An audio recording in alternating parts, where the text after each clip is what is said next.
Olá, Estou, né? Patrícia. Eu tinha até pensado nisso, de atualizar o aplicativo, mas tudo Ai, bem. que felicidade, conseguimos. E aí, tudo Aí, bem? tudo ótimo, tudo ótimo. Obrigada, obrigada mesmo por ter parado um pouquinho, ter tido esse tempo para conversar com a gente. A gente está Obrigado a super vocês animado. pelo convite, é um prazer, acho que, e parabéns aí pela iniciativa. Semana do Cérebro é uma coisa que já vem acontecendo com uma regularidade, a gente ter programações assim, do nível que vocês reuniram. Não estou falando de mim, não, estou falando dos outros convidados, então é um prazer para mim estar junto desse time aí. Obrigado pelo convite, Patrícia. A gente está muito feliz. Então, só recetando aqui as informações, gente, a gente está celebrando a Semana do Cérebro e é um evento que é apoiado pela SBNEC, que é a Sociedade Brasileira de Neurociências e Comportamento, e também apoiado pela Dana Foundation, também é a Semana Internacional do Cérebro, né? Então, assim, esse evento vocês podem encontrar tanto na SBNEC ou na Dana Foundation o calendário, e a gente é só um dos muitíssimos eventos, assim, mas a gente está muito feliz de estar participando.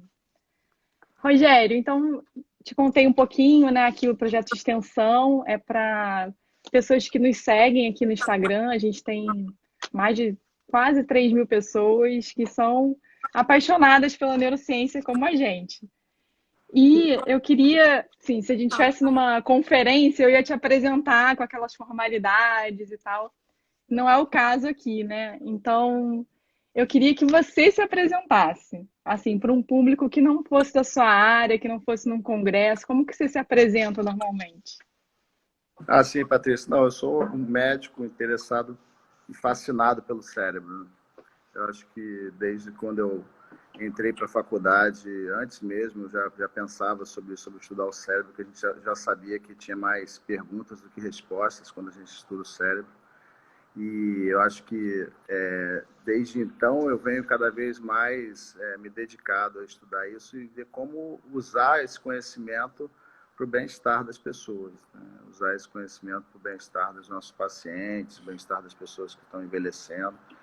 Então, o meu interesse sempre foi esse, assim, desde o início, meu interesse de pesquisa vem de como utilizar as neurociências para o bem das pessoas, para o bem da sociedade. E acabei me enveredando sobre um aspecto que tem sido cada vez mais estudado, que é a cognição, né? Que é a memória, a atenção, como estudarmos isso, o que influencia isso, desde as questões neuroquímicas até questões comportamentais e como isso influencia a qualidade de vida, o funcionamento das pessoas. Então, esse vem sendo o meu interesse de pesquisa. Basicamente, a gente vem estudando a cognição em diferentes condições, né, desde o envelhecimento, em transtornos psiquiátricos, em demências, e como influenciá-la e como tratá-la e remediá-la. Esse é o nosso principal interesse de pesquisa no momento. O seu currículo é assim fantástico e único, né? Você é um médico que entende do paciente e dos mecanismos celulares e moleculares da doença, né? Então acho que isso te faz realmente um pesquisador muito diferenciado, assim. Queria que você contasse para gente um pouco como que foi isso, como é que essa sua trajetória, como que você se apaixonou pela ciência básica, mesmo com uma graduação tão clínica, né? Conta pra gente. Então, eu acho que até você colocando naquela lista de perguntas, uma delas é dicas, né, assim, que fazer. Eu acho que uma das dicas que eu já adiantando, já dando spoiler, seria a gente pensar lá na frente, onde é que a gente quer estar daqui a 5, 10, 15, 20 anos. E eu tive a felicidade de ser indagado sobre isso no momento precoce da minha vida e foi interessante como as coisas aconteceram como eu esperava, assim, como eu desenhava. Mas essa linha não foi reta. Isso que eu gosto de falar, todos os meus alunos já ouviram sobre isso, né? A gente olha um ponto lá na frente, mas para chegar nisso a gente dá várias curvas que no final só vão agregando, né, Patrícia? Então acho que eu quando entrei para a faculdade de medicina, logo me fascinei pela bioquímica, né? Já procurei a faculdade de medicina porque eu queria um lugar de encontro das humanidades com a ciência mais objetiva, mais exata, e vi na medicina um lugar onde há esse encontro, né, do subjetivo com o objetivo. E aí, quando eu entrei para a faculdade, que eu descobri a bioquímica, eu já me fascinei pela bioquímica e já queria estudar o cérebro, a neuroquímica, né, a Uhum. química cerebral. E aí eu tive a felicidade de conhecer o Hermann Wolosker, né, que era um doutorando da época, do laboratório do professor Leopoldo Demeis. E a gente fez uma iniciação científica, eu fiz uma iniciação científica muito, que eu gostei muito, assim, foi muito crescimento.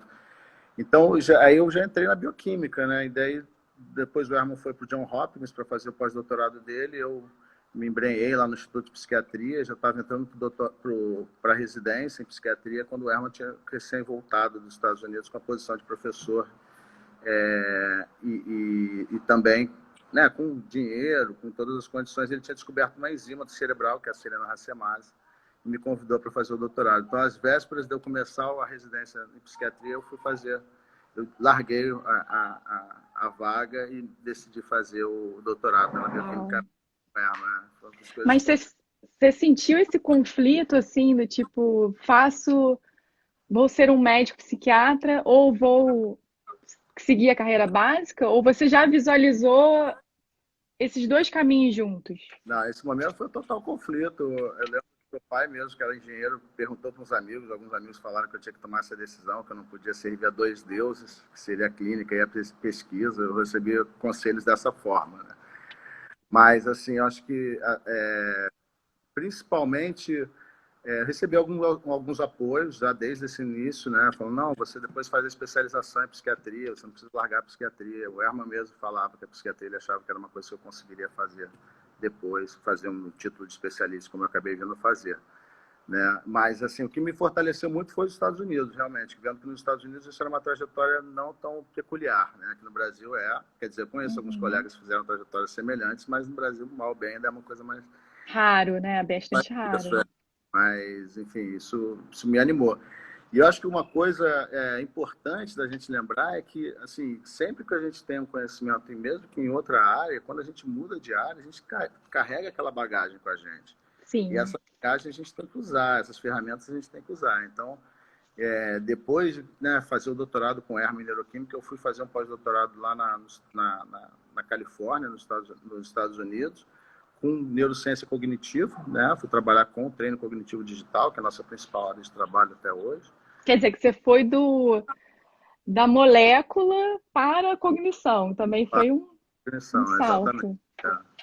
E aí, porque, quer dizer, a molécula tinha tudo a ver com cognição, isso me fascinava. Eu fui fazer um sanduíche na Suíça já em modelos animais, né, com ressonância magnética em ratos, já pensando, já olhando para o cérebro. E aí a etapa seguinte foi para a Califórnia, pelo Human Frontiers, né? Já era professor e eu fui para lá em busca de novos desafios e de novas perguntas, porque eu acho que às vezes a gente fica, né, pensando o que vai fazer quando a gente vai para fora. Vou aprender uma nova técnica? Pode aprender uma técnica, isso vai ter uma validade. Quando eu fui para a Suíça, eu aprendi uma técnica que era a ressonância magnética em animais, que me foi útil. Mas eu acho que mais do que isso, eu acho que é importante a gente pensar em perguntas, né? Então, assim, o Uhum. pós-doutorado na Califórnia foi muito das perguntas e com viés muito clínico, né? Então, isso realmente foi uma guinada bem clínica quando eu estive na Califórnia, voltei para o Brasil. A gente cresceu cada vez mais essa parte clínica psiquiátrica. Mas é interessante, quando eu cheguei na Califórnia, acabou que meus dois primeiros trabalhos lá foram de bioquímica e biologia molecular, né? Quer dizer, eu fui Você levou a bagagem mesmo. exatamente. Eu lembro muito isso do professor Gerson Lima, né? Presidente da FAPERJ, falando sobre isso para mim quando eu estava indo para lá. Ele falou, Rogério, aproveita o que você tem na sua bagagem, não fica achando que tem que ser tudo novo. Isso fica mais uma dica para o pessoal que esteja indo para fora, etc., ou para outros laboratórios, para outros desafios, que às vezes eu vejo que às vezes até estudantes de iniciação científica chegam meio sem graça, dizendo que já estudaram outra faculdade e agora mudaram de faculdade, como se fosse uma Uhum. coisa, né, ruim. Já ter muitos vêm procurando a neurociência que já tiveram experiência com computação, com outras coisas. Eu acho ótimo. Engenheiros, etc., são super bem-vindos na neurociência. Então, acho que a gente tem que sempre pensar em carregar as bagagens, né? E como eu falei, acabou Sim. no meu pós-doutorado completamente clínico, basicamente, eu acabei fazendo os trabalhos de biologia, bioquímica e biologia molecular que me remetiu à minha iniciação científica lá na graduação ainda, né? E você consegue definir, então, essas diferentes fases, os principais desafios assim que você passou em cada fase, até Então, agora, que é uma fase mais estabelecida da sua carreira? Eu acho que assim, há o desafio sempre, né, quando eu estava fazendo a iniciação científica em bioquímica médica, né, se aquilo ia me levar até onde eu gostaria, né, assim, quer dizer, se eu olhava ali a proteína, enfim, né, será que eu ia chegar onde eu queria? Eu sabia onde eu queria chegar desde o início. Então, como eu falei, eu fiz essa projeção lá no início, foi super interessante. Eu sugiro a todos os jovens a fazerem sempre, né, se projetarem, pensarem onde é que eles querem estar. Isso que é muito poderoso, pelo menos no meu caso, eu sempre falo que isso realmente funcionou. Então, assim, e aí você entender que aquilo que você está fazendo ali é o que vai te levar lá, às vezes você se questiona, né? Você fica se perguntando, enfim, então sem crises, né? O Leopoldo Demers mesmo era um professor que falava muito sobre essas crises dos estudantes de medicina em relação a fazer pesquisa ou fazer medicina, que tinha muito essa questão, né, dessa dicotomia. Mas uma vez resolvido isso, enfim, eu acho que o desafio ali da iniciação científica era fazer um trabalho de qualidade que pudesse me fazer alçar. Então, né, E aquela o coisa. tempo também, né, Rogério? Você ter as estratégias para conseguir tanto estudar para a graduação, quanto também se dedicar ao laboratório. Imagino que deve ter sido muito difícil isso. Esse é o ponto. Eu falar isso. Na hora que estavam meus colegas saindo para ir para a praia ou para relaxar em casa, eu estava indo para o laboratório. Ficava a gente brincava que era a galera da night no laboratório. Ficava trabalhando no final da noite já para fazer os experimentos, etc. Mas isso certamente me serviu, né? Assim, então, eu acabei saindo da graduação já como eu falo para o pessoal, né? No final, quando eu fui fazer a entrevista para a residência de psiquiatria, as perguntas que me fizeram na entrevista foram todas relacionadas aos meus artigos publicados na iniciação científica. Eles queriam saber o que eu tinha feito, como é que eu tinha participado, qual era o significado daquilo. Então, aquilo ali, para mim, foi muito importante, não somente para entrar para o doutorado, que foi uma seleção super difícil, eu nunca esqueço, assim, uma das seleções mais difíceis que eu já fiz na minha vida, porque eu tinha largado a residência e tinha que encarar uma banca de doutorado da bioquímica que não era fácil, mas, assim, só para mostrar que o trabalho na ciência realmente abriu as portas para mim, assim, definitivamente. E acho que, assim, entender também que aí teve um outro desafio que está associado a isso, que era o desafio de entender que eu não precisaria trabalhar obrigatoriamente porque eu estava trabalhando no meu doutorado durante o resto da minha vida, mas sim que eu estava aprendendo ali no doutorado as ferramentas, acho que esse foi o próximo desafio agora já na época do doutorado, as ferramentas que me levariam a fazer depois um pós-doutorado na área exatamente que eu sonhava, assim, e eu acho que foi isso que aconteceu. Eu lembro muito do Herman Wolossi, meu orientador, me falando sobre isso, falando, não, Rogério, doutorado você aprende a pescar. Se for para o pós-doutorado, você vai atrás de um peixe mais que você quer mesmo, que aí vai ser uma linha de pesquisa que provavelmente vai se estabelecer, né, por um bom tempo da tua carreira, etc. E foi mais ou menos isso que aconteceu, né? Eu fui para o pós-doutorado e fui muito feliz no pós-doutorado, foi uma época muito boa. Lógico que, né, Patrícia, eu era um pós-doc e já tinha posição como professor, já tinha um laboratório, então isso me dava uma tranquilidade diferente, né, do pós-doc que ainda está buscando um trabalho, uma posição. Então, era tranquilidade por um lado, por outro lado eu tinha que acordar às 6 da manhã para fazer reunião meio-dia com os alunos. Era o diurno, meio-dia no laboratório, era 6 da manhã na Califórnia, durante o horário de verão no Brasil. Eu tinha que acordar às 6 da manhã para fazer o jornal com eles, que eu mantive alunos aqui no Brasil, enfim, então foi um período, tinha esse trabalho dobrado, mas eu acho que abriu bastante a cabeça, definitivamente, assim. E muito bom ter ido com uma bolsa minha, né, que eu acho que esse é um outro desafio que as pessoas têm que fazer, buscar as oportunidades de financiamento, de grants, de bolsas, né? Porque é muito diferente a gente chegar lá fora com uma bolsa, ainda mais uma bolsa de prestígio, já te olha de forma diferente. Né? Com certeza, com certeza. Todo mundo E a você fazer. já conhecia o grupo que você foi fazer o pós-doc? Você já conhecia ao vivo? Você foi visitar antes? Ou você Ah, foi mesmo? então, eu fui na Califórnia, eu ganhei pelo meu doutorado para ir para um congresso que me dava um dinheiro para eu viajar um pouco pelos Estados Unidos. Lembro que o Stevens Ri, né, ele me recebeu, me ajudou em relação a essa solicitação. Eu ganhei e fui para os Estados Unidos atrás de laboratórios, visitei vários laboratórios. Mas, particularmente do meu orientador, eu visitei numa sexta-feira à tarde, acabei não encontrando ninguém do time, coisa que não era para ser feito. Na verdade, isso me tirou o sono durante algumas noites, porque eu não conheci ninguém. O ideal é sempre você conversar com os pós-docs do laboratório, né, quando você vai. Eu acabei só Sim. conversando com ele, mas ele foi super acolhedor. Já chegou e falou, não, eu te pago, você pode vir, vem quando você quiser e tal. Eu quero uma pessoa como Você você. sentiu que era firmeza, você sentiu. É, a entrevista acabou a gente eu indo para casa de campo dele, onde produz vinho lá no Sonoma Valley, lá do lado da São Francisco, na Califórnia. A gente terminou conversando, tomando vinho que ele mesmo produzia, que ele me convidou. Então foi muito bem acolhido lá, assim, desde o Que eu início acho que das. isso é importante, né, também. Você também escolher o laboratório que te acolha também, que seja um local agradável, que você tenha uma certa admiração pelo seu orientador também, né? Assim, definitivamente, foi engraçado, né, que eu tinha ido a Stanford de manhã, um cara que eu gostava muito, o cara tinha sofrido um baque financeiro e falou, pô, eu gostaria muito de ter um laboratório, mas eu tô sem dinheiro e tal. E aí eu voltei meio desanimado para São Francisco, né? E quando eu cheguei em São Francisco, fui lá na UCSF fazer essa entrevista com o Mike, e quando eu cheguei lá, assim, eu falei, caramba, as portas se abriram. E foi muito interessante isso. Depois eu visitei outros laboratórios, mas eu já tinha ficado lá, meu coração em São Francisco, como cantar música, né? Left My Heart, né?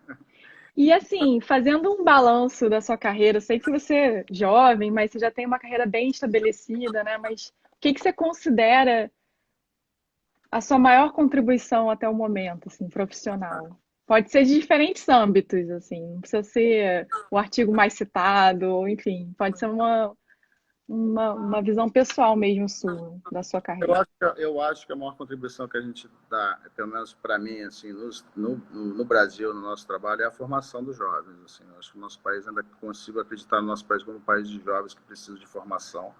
E eu fico muito satisfeito de estar contribuindo, de ter contribuído para a formação de muitas pessoas. E acho que para isso eu tive que estar para fazer o que eu ensinar da forma como eu acho que deve ser feita. Isso me levou muito a realmente querer estar sempre conectado internacionalmente, estar sempre conectado com o que há de mais de ponta em relação ao que estou fazendo, as melhores pessoas e as melhores oportunidades, etc. Então, eu acho que os estudantes que a gente cria, que a gente forma, eles são uma enorme oportunidade para que a gente não fique parado, né? Que a gente esteja sempre em movimento, a gente esteja sempre crescendo, eles não deixem parado.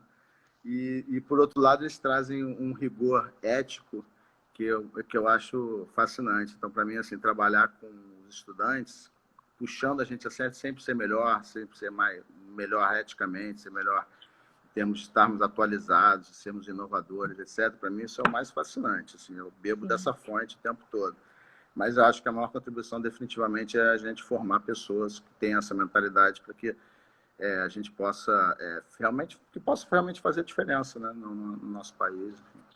com certeza. Eu concordo com você plenamente, assim, a formação dos alunos dá muito prazer e é uma contribuição importantíssima. Queria te perguntar como é que você está agora com essa situação, né, triste que a gente está vivendo, que é a Covid. Como é que isso te impactou profissionalmente? Como que está o seu laboratório, o seu time? A gente sabe que você tem um time bem grande. Como é que está esse pessoal também? Assim, a gente, lógico, né, a situação dramática, enfim, a gente está sofrendo com todas as questões, né, de ver como é que as coisas estão sendo conduzidas, infelizmente, em muitos casos, e ao mesmo tempo eu acho que uma crise dessas, ela empurra, né, ela puxa a criatividade, a necessidade de a gente ser criativos, a gente pensar fora da caixa. Então, assim, se por um lado a gente tem uma tragédia acontecendo, por outro lado, o laboratório sofreu com enormes desafios, né? De repente a gente tem que parar toda a nossa atividade, mas ao mesmo tempo acho que a gente teve criatividade, teve jogo de cintura e botamos a coisa para funcionar de uma forma totalmente remota. Atualmente a gente trabalha de forma totalmente remota, oferecendo treino cognitivo para as pessoas, digital, avaliações, enfim. Ainda há um desafio que a gente não consegue botar um eletroencefalograma nas pessoas, fazer um eye tracking, né, que é o que a gente faz no laboratório, a gente não está conseguindo fazer nas pessoas. Mas fora isso, assim, a gente tem conseguido né, boa adesão, acho que a gente está impactando, né? A demanda é enorme, as pessoas estão sofrendo esse desafio do distanciamento social. Então a gente tem tentado impactar aí positivamente. E acabamos também conseguindo alguns dinheiros, assim, né, alguns grants para a Covid, assim, no sentido que a gente está promovendo a saúde mental das pessoas remotamente dentro desse contexto. Sim. A Ah, gente que acabou, bom! conseguindo alguns dinheiros aí que foram sempre bom, né, Patrícia? A gente tem que estar sempre Muito atrás bom. de dinheiro. Essa é talvez a mensagem número 1 para os mais jovens, né?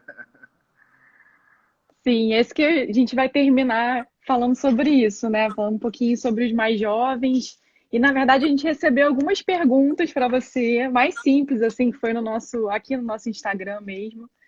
Isso aqui a gente na verdade divulgou sobre um pouco sobre o seu trabalho sobre esquizofrenia. Então eu queria que você falasse um pouquinho sobre esse trabalho. E se você puder responder essas perguntinhas, que é quais são os tipos de esquizofrenia, se se é possível perceber, assim, bem precocemente quando alguém está com sintomas de esquizofrenia. Uma pergunta muito interessante que eu achei é sobre os fatores de risco para a esquizofrenia. Perguntaram se a inteligência é um fator de risco para a esquizofrenia. E que mais?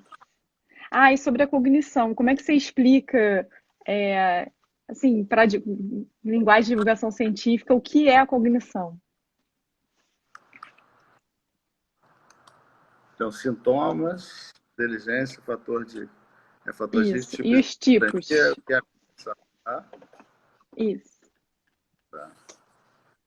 Então, gente, assim, eu acabei não falando muito dos temas, né? Mas esquizofrenia foi um tema que surgiu, assim, lógico que como candidato a psiquiatra eu sempre estudei a esquizofrenia, é um transtorno muito sério, muito grave, comete em torno de 1% da população mundial, então, assim, é relativamente frequente e, ao mesmo tempo, grave e totalmente incapacitante. Então, não tem como você estudar psiquiatria sem estudar esquizofrenia desde o início. Então, quando eu fiz o doutorado, a gente estudou essa enzima que eu citei anteriormente, que é a serina racemase, que é uma enzima que está implicada na esquizofrenia, quer dizer, tem associações em famílias, tem alterações na genética dela que estão associadas à esquizofrenia. E, então, a gente vem estudando a enzima e o seu produto principal, que é o neuromodulador de serina na esquizofrenia, desde então. E uma das coisas que a gente observa, e eu acho que é uma característica da esquizofrenia, é que mesmo esses marcadores que a gente olha no sangue, a gente olha no cérebro, enfim, que a gente estuda, que a gente descreveu, por exemplo, alteração nesse marcador no cérebro na esquizofrenia dentro do meu trabalho, esses marcadores, eles não... Porque a gente observa muita sobreposição, assim, entre o grupo controle e o grupo com esquizofrenia. Na verdade, isso faz nos pensar sempre que... E é o que tem se pensado atualmente, que na verdade não seria uma esquizofrenia só, né? Seriam talvez vários, eu nem diria tipos, porque até a ideia do tipo de esquizofrenia está caindo, né? Aquela coisa de esquizofrenia paranoide, que era baseado principalmente em sintomas paranoicos, esquizofrenia mais sintomas negativos, enfim, mas isso a gente vê que varia muito de momento para momento. Talvez o que a gente tenha seja realmente um contínuo, né? É Um um contínuo. espectro como autismo? O espectro, a ideia do espectro, que é o que a DSM-5 está trazendo agora. Até um espectro onde você tem esquizofrenia e transtorno bipolar do humor com dois extremos de uma situação, né? Então, você pode ter pacientes até que a gente fica em grande dúvida diagnóstico se é transtorno bipolar do humor ou se é esquizofrenia. E quando a gente vai olhar os biomarcadores, a gente vê que há muita interseção entre eles. Então, assim, eu entendo que, e os estudos genéticos também apontam, que vários pequenos genes que têm tamanhos de efeito pequenos vão contribuindo junto com fatores ambientais para você ter o desfecho que a gente chama de esquizofrenia, que é um desfecho que também a gente tem que destacar como muito heterogêneo, né? Na psiquiatria a gente tem essa lei do 1/3, né, que você faz um diagnóstico de esquizofrenia e 1/3 daqueles pacientes vão ter um ciclo deteriorante como você esperaria de uma esquizofrenia clássica, né? Até a redução do córtex cerebral, aquela coisa bem deteriorante. Mas 1/3 dos pacientes se mantêm meio que estáveis no passar do tempo, né? Então, assim, não tem esse curso tão deteriorante e tem o outro terço que tem uma recuperação e às vezes até um retorno a uma função bem semelhante à função original. Então, isso faz com que a gente entenda que você está jogando tudo dentro de um saco aí de esquizofrenia, mas provavelmente tem pessoas que têm mais propensão, talvez mais genes afetados que contribuem, mais fatores de risco, e a gente falando de fatores de risco para a esquizofrenia, que foi uma das perguntas, a gente sabe que fatores perinatais, né, sofrimento fetal ao nascimento, isso está associado a maior risco para a esquizofrenia. né? A gente tem os fatores associados também quer dizer, estão mostrando que a esquizofrenia pode ter um caráter de desenvolvimento, né? E fatores ambientais, o uso da maconha na adolescência está associado a um risco aumentado de esquizofrenia. O uso da maconha entre 15 e 17 anos aumenta 7 vezes o risco de desenvolver esquizofrenia na idade adulta. E aí tem os riscos, né?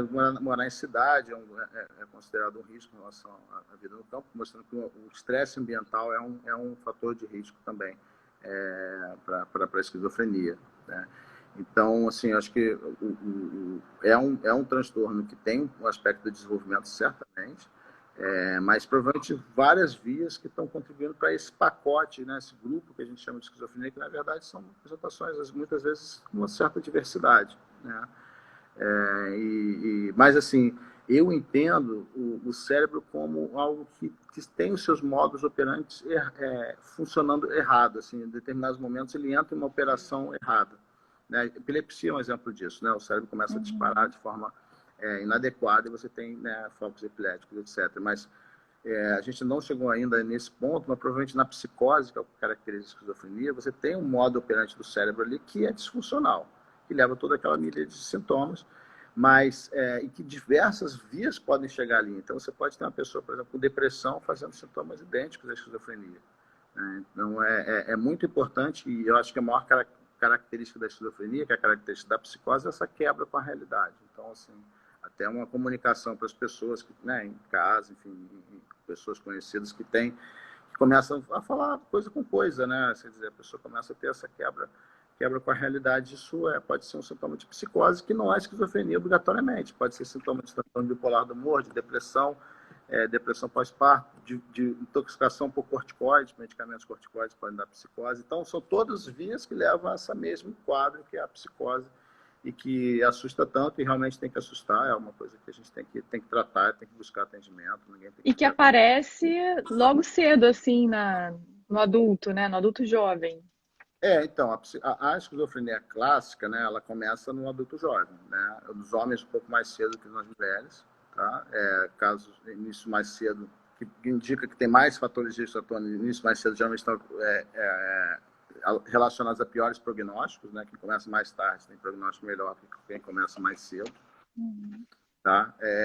Mas, assim, lembrando que, como eu falei, a psicose em si, né, quer dizer, esse quadro de psicose, ele pode aparecer em diversas situações, não somente na esquizofrenia, né? Mas a esquizofrenia clássica é essa que começa ali no final da adolescência, início da idade adulta. A inteligência é fator de risco para a psicose, para a esquizofrenia, não, muito pelo contrário. Na verdade, quem é mais inteligente funciona melhor mesmo tendo esquizofrenia. Tá? Então, assim, a gente sabe que, né, o Nash, por exemplo, aquele matemático que sofreu de esquizofrenia, ele é um cara de alto funcionamento, obviamente teve um funcionamento, né, muito acima da média que se espera, porque pronto, ele era mais inteligente. Apesar de que, na média, as pessoas com esquizofrenia têm a pior cognição, têm pior inteligência, pior QI do que na população em geral, a gente sabe que um terço dos pacientes com esquizofrenia, de novo um terço, né, que a gente falou mais cedo, um terço dos pacientes com esquizofrenia não tem dano cognitivo perceptível aos testes, tá? Então, assim, apesar da gente estudar o declínio cognitivo na esquizofrenia, foi até o que me levou aos Estados Unidos, né, para o meu pós-doutorado, a gente sabe que um terço, uns 30% dos pacientes não apresentam declínio considerável na esquizofrenia, indicando também essa heterogeneidade. O que é cognição? Cognição é como a gente se conecta com o mundo. Eu gosto de pensar assim, dessa forma, né? Então, assim, é o que permite a gente se conectar. Então, a cognição ela vai desde a captação dos estímulos visuais, auditivos, sensitivos, de uma forma geral, processamento dessas informações, memória de trabalho, memória, né, evocação de memórias. Quando eu vejo uma cena, eu lembro, me remete a uma outra cena, eu estou evocando uma memória. E aí, daqui a pouco, eu guardo aquela cena, aquela situação na minha cabeça por um tempo que a memória de trabalho está atuando, que eu posso precisar daquilo depois.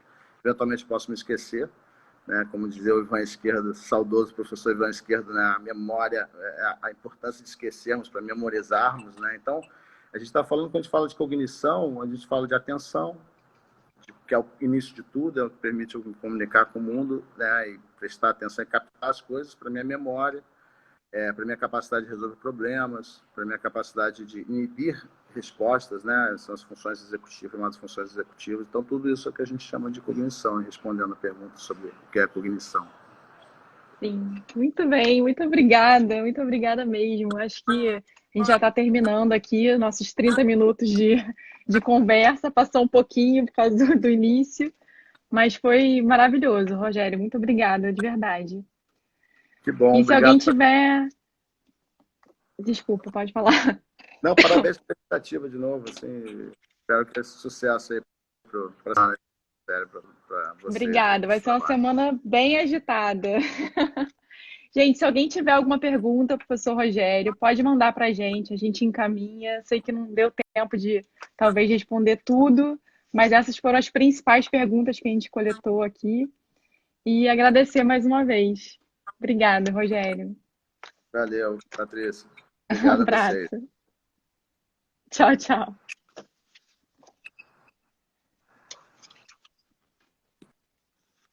Gente, só lembrando então que a gente vai ter a semana inteira de lives, né? Amanhã vai ser a live do professor Vivaldo Moura Neto. Depois a gente vai ter a live da professora Rosália Mendes Otero. Na quinta, a gente vai ter a live da professora Flávia Gomes. E na sexta, do professor Roberto Lente. Então, eu espero vocês todos aqui às 5 horas. Tá bom? Tchau, gente. Obrigada.